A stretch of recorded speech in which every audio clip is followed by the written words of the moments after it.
Hi everyone, I'm Jack the Rambling Raconteur, and I hope that you're doing well. I'd like to share a few thoughts on Layli and Majnun by Nizami Ganjavi. This work is in the pantheon of romances. In any language, certainly among classical romances, it's on the medal stand. This work is absolutely incredible. Written in the 12th century, Nizami reaches the apogee of Persian poetry, classical poetry, in which there are these sophisticated metaphors, very detailed descriptions that explore the full spectrum, every facet of love, from patience to passion. Certainly patience is exemplified by Layli, and the way that she seems to deny the physical aspects of love and romance within her life.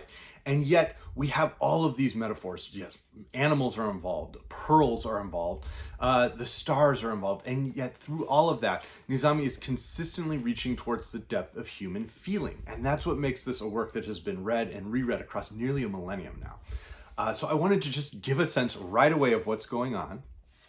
This is from very early on. As beautiful as Joseph to men's eyes, each dawn the sun lit up the eastern skies. Like a ripe orange, lovely to behold, turning the heavens from basil's green to gold.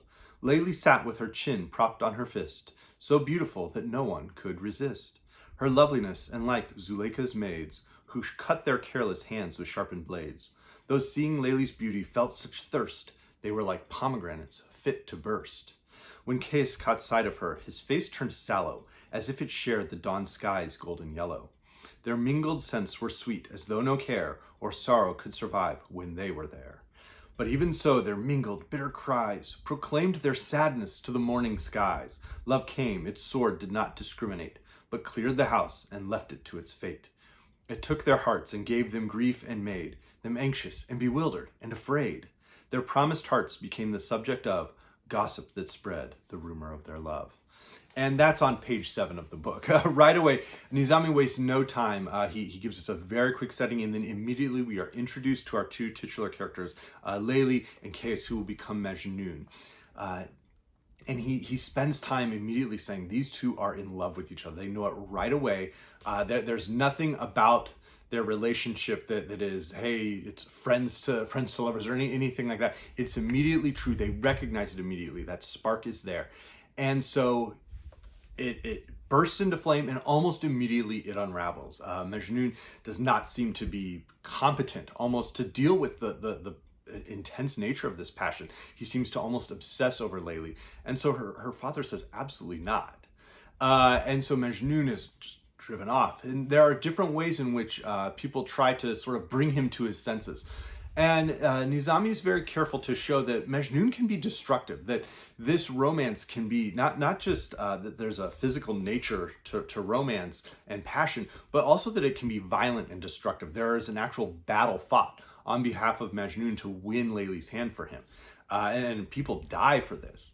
And yet, throughout all of this, one of the keys is that the physical aspect of the romance between Layli and Majnun is never consummated.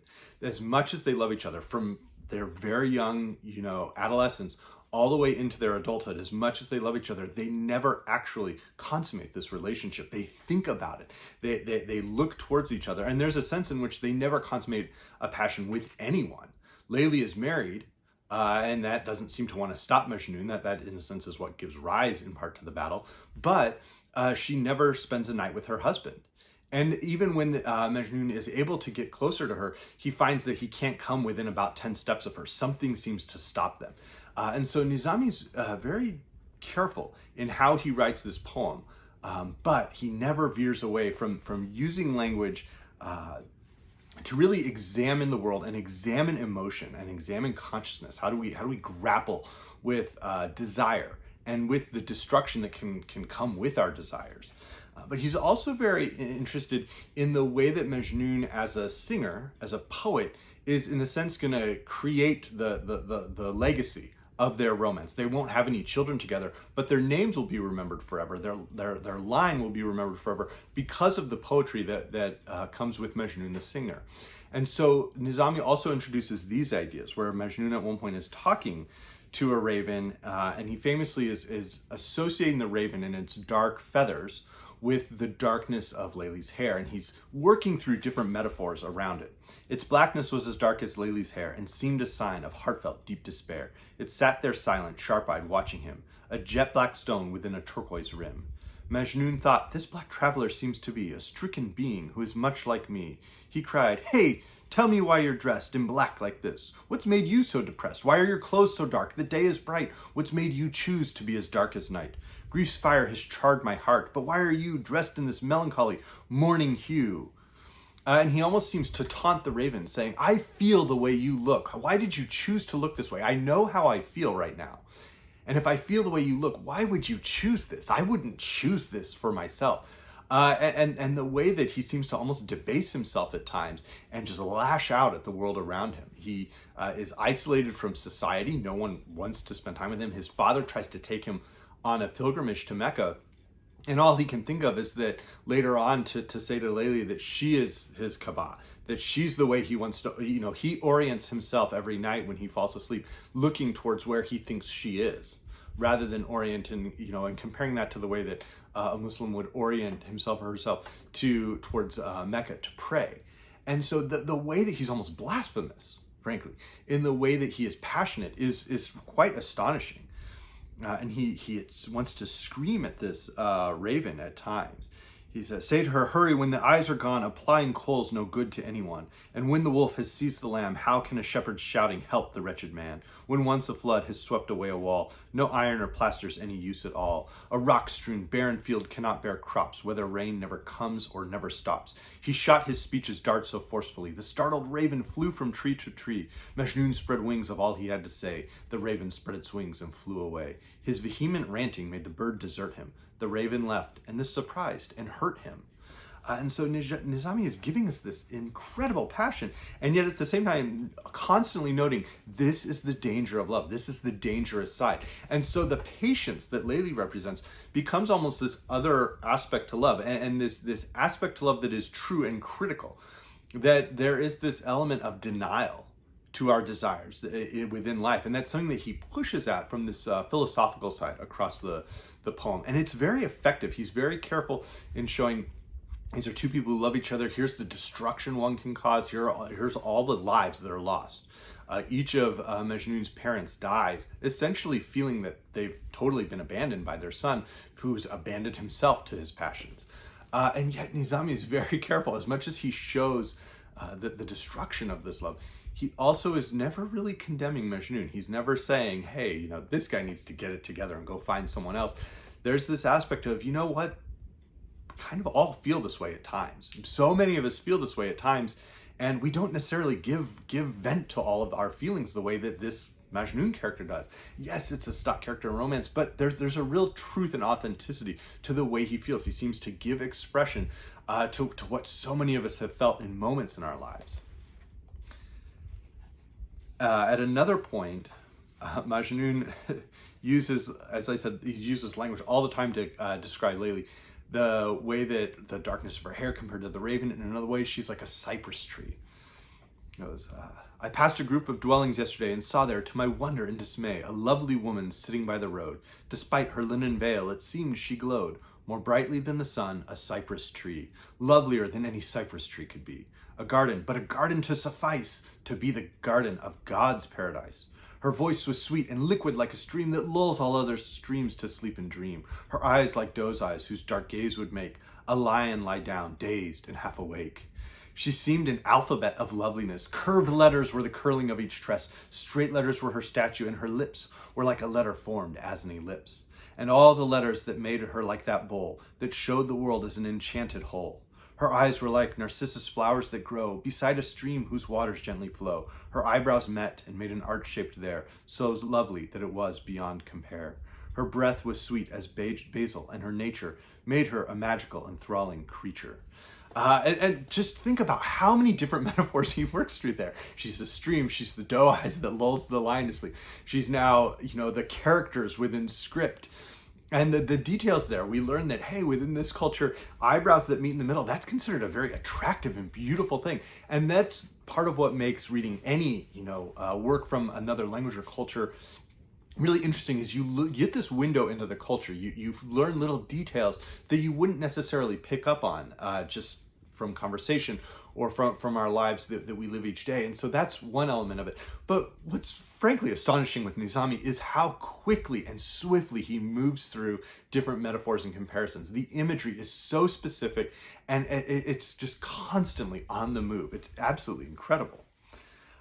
When Majnun and Layli finally do come face to face at a critical point, the language, the confrontation they have is incredibly painful, because we've been moving towards this sense of, okay, they're working closer and closer to each other, they're coming together, all of these things that all these barriers that have been around them, and the patience that Layli has used to make it through these times, the way that Majnun keeps grasping, even when he seems abandoned. He finds a friend to go lead the battle, and then that friend abandons him. He finds someone else who's also in love. We're given this other sort of pair of star-crossed lovers, and so that guy says, your lot is worse than mine. I'll be your messenger. And so we have all of these moments that seem to suggest that they're coming together. And so as they come together, this is what transpires. Moonlight would make the night as bright as day. I'd be alone and see you make your way through flowers to me, and I'd sit next to you, and we'd be side by side at last, we two. And like a harp, I'd clasp you for my own and hide you like a ruby locked in a stone. Now drunk with your narcissus eyes I stare and dare to touch your hyacinthine hair. My fingers play among your curls, then trace the contours of your eyebrows and your face. I grasp your apple chin, my body rests upon the pomegranates of your breasts. I fondle them like apples, and I bite your pomegranate chin with fictive spite. Across your shoulders I push back your hair to steal the pretty earrings hidden there. I move your veil aside, and in small sips I taste the dates of your delicious lips. I frame your face in tumbling curls as though violets enclosed a rose's modest glow. And then I sweep the curls back, and your face is there again in all its radiant grace. And now I have you lean against my chest to read how lost I've been and how distressed, in poems that I give into your hand to have you sympathize and understand. And it seems like we're here. This is the moment that this romance is going to burst into full blossom. Those pomegranates that were going to burst at the very, very beginning, we're at that moment. Everything is ripe. But this is how it continues. Oh God, that this enchanting fantasy could really come to pass for you and me. Unless my little harp should chance to break, this is the song I'll sing for your sweet sake. Don't torment me so, don't sentence me to such prolonged and dreadful misery. Don't summon me to you, would that you knew how happy life with me could be for you. There'd be no shame for you, there'd be no strangers to threaten us with trouble or with dangers. Lie still with me or wander, for it's clear no one you know is going to appear, and my kind animals can't say a word about whatever they have seen or heard. Wherever else you go, whatever pit you hide in, others can discover it. Friends might surround you, but wherever you find friends, your enemies will be there too. How could I keep you safe in distant places where you're hemmed in by unfamiliar places? With me, though, you'd be safe, you could be sure, of being always happy and secure. Life is our friend now, and we must grasp it when we can. This chance will never come again. Don't be a dazzling sun that's counterfeit, or cheat me with a mirage's deceit. Thirst for your beauty has disfigured me, and you've shown not one jot of sympathy. Without you I can suffer, just as true as that I could rejoice and drink with you. It seems that you've forgotten this, as though it were a waking dream dreamed long ago. Wine drunk with you would surely be forgiven, since wine is not forbidden in heaven. I'd drink an ocean from your hands, I'd drain the draught, not half a droplet would remain. And poison given me by you would be a draught that I would swallow willingly. And I'd be drunk and you'd respond, and then you too would fill your empty glass again. He spoke and turned impatient to depart, as melancholy filled his aching heart. And that sweet cypress started to retrace her journey home with sadness in her face. And from there, that crest reaches and everything drops again. And so, as I said, Layli and Majnun never really consummate the deep, years-long passion they've had for each other. Her husband has died. They still don't get married and reconnect and spend the rest of their lives together happily. And so, grief-stricken at this sense of rejection from Majnun, Layli will ultimately die. And there aren't many times in which Nizami gives vent to her consciousness, to her voice. But when he does, it's with this depth of thought that really does push the envelope forward. And yes, could the work be interesting if we had more of her thoughts and she wasn't simply sitting, waiting patiently for him and barring away her husband, her legal husband, from her bed? Yes, it would be incredible to spend even more time in her mind. But what we do get is just a real respect for her and for her character, not just as this figure within the poem, but as an agent within the poem as well. She called her mother to her to confide, in her the secrets that she'd sought to hide. She said, "How is it that a suckling doe drinks poison in her milk and doesn't know? I lie here, waiting to depart. Don't speak too harshly to me. I'm worn out and weak. This is not love, but grief. This is not life, but agony and soul-destroying strife. I've suffered secretly so much that I know that my heart is ready now to die. If, as my soul is leaving me, I say secrets that I've kept hidden till today, if I draw back that final veil, you'll know I'm setting out for where I have to go. Now place your hand upon my neck and bless my parting as I wish you happiness. Know as my soul's released that I depart, because my friend and I've been forced apart. Dress me in death, prepare me from coal from earth he's trodden on, for it's of unmatched worth. Mine all his woe, and sprinkle on my head as rose water the copious tears he's shed, and scatter fragrant camphor with cold sighs, where that poor yellow flower my body lies. See that my shroud is soaked in blood, since I've died as a martyr while I was alive. Adorn me as a bride, my veil will be my grave's earth as it's scattered over me. And when my wanderer knows the details of how I have wandered from this earth for love, he'll come, I know, to where my body lies, to greet me and to mourn with tears and sighs. He'll sit beside my grave and unresigned. He'll seek the moon, but earth is all he'll find. Beside my earth, that lonely earth will mourn, filled with regret now, wretched and forlorn. My love, who is so strange and who will be a strange memento for your heart of me.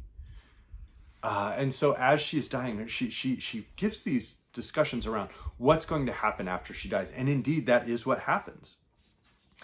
Majnun goes and he goes to her grave, and she's talked about how she wants to be buried in his tears, that she wants the coal rubbed on her face to be from earth that he's walked on. And so that's all been done, but he now lays himself over her grave, and essentially he just lays there and dies.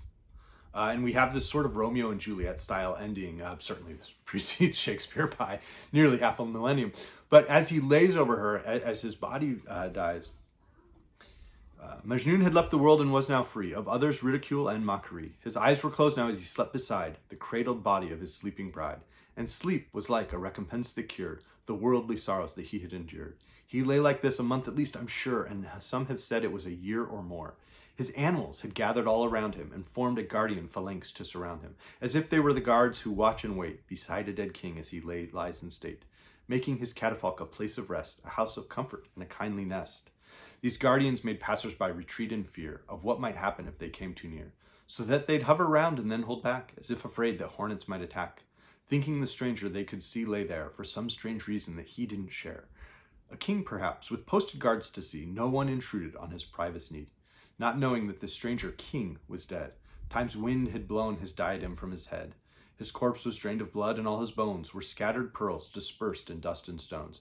Haphazard bones were all that could be seen of his sad life and what he once had been. No wolf had gnawed these bones, no man could touch Majnun's corpse while his animals kept watch. And there's an element there that pushes at certain ancestral ideas within Persian culture, because repeatedly throughout, we have these ideas of torches going out. When Layli dies, it's said that, and when she's been rejected by Majnun in that final moment, and they do not consummate their love, it's said that the torch she carries goes out. And there are these repeated ideas around fire. And fire was a critical element of Zoroastrian religion.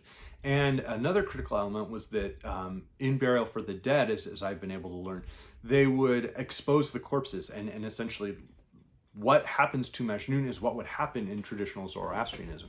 And so there are elements of the poem in which Nizami pushes towards earlier ideas. Certainly there are key elements to the story that reveal its Arabic origins, the idea that Layli lives in tents. Periodically she goes up on roofs, or Baghdad is mentioned, so that kind of helps orient the story a little bit. The Kaaba in Mecca is mentioned.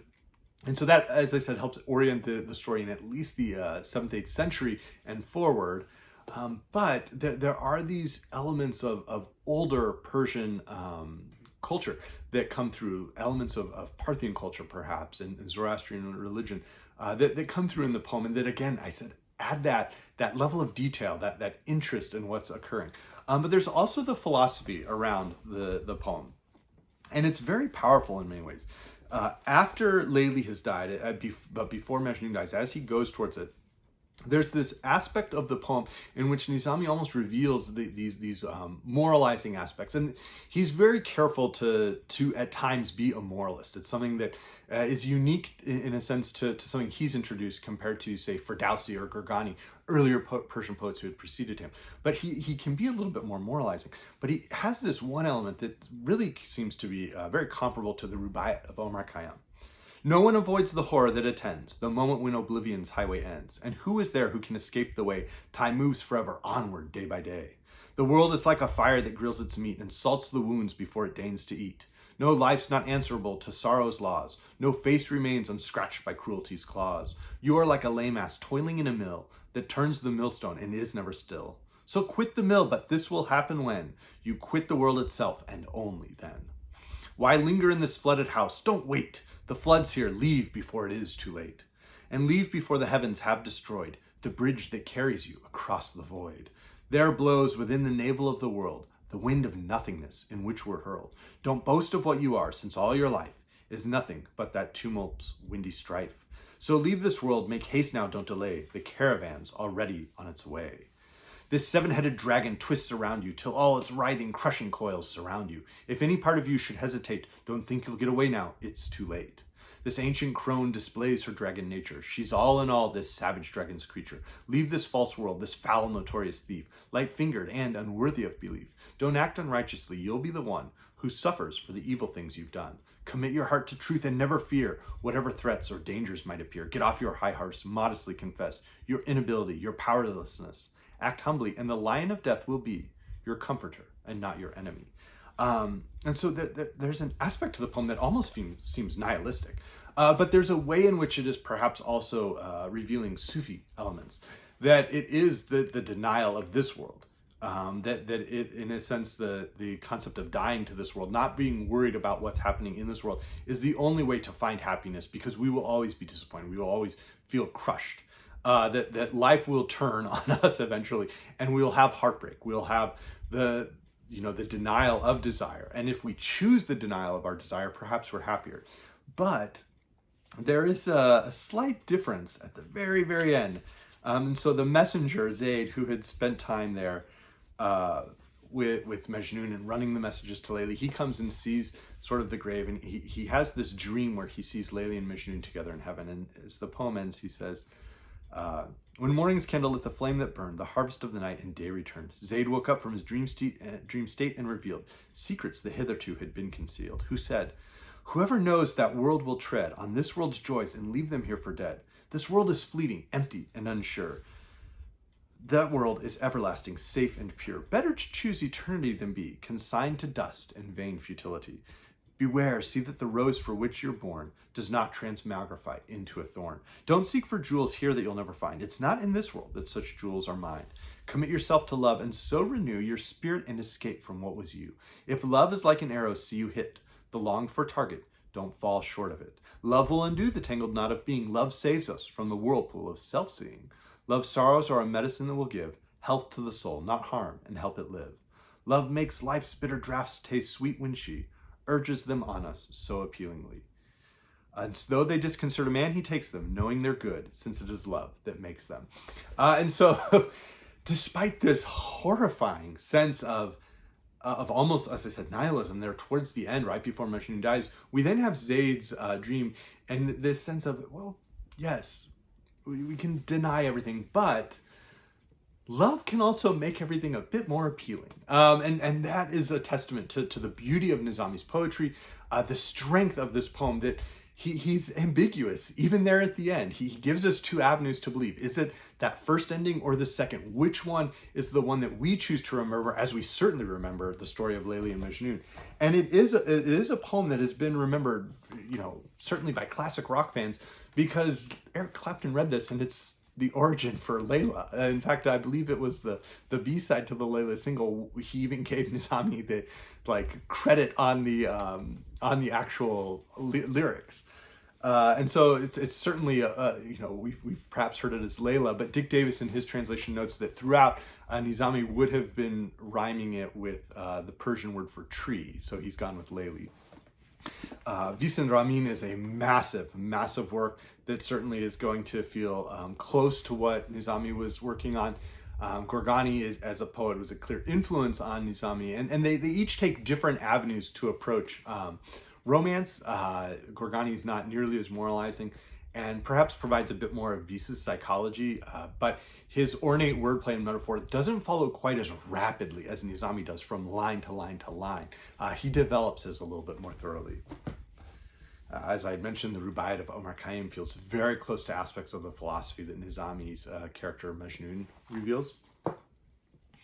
If you are interested at all in really getting into Nizami, I cannot recommend the Haft Paykar enough. This is a bit more mystical. The Sufi elements are certainly a little bit more present. And it is not a romance per se. It's more of a spiritual romance and a questing poem. But this is absolutely incredible. The dexterity with language reaches even greater heights. Ferdowsi, Shahnameh is a critical sort of, a touchstone for all Persian poets from the classical age.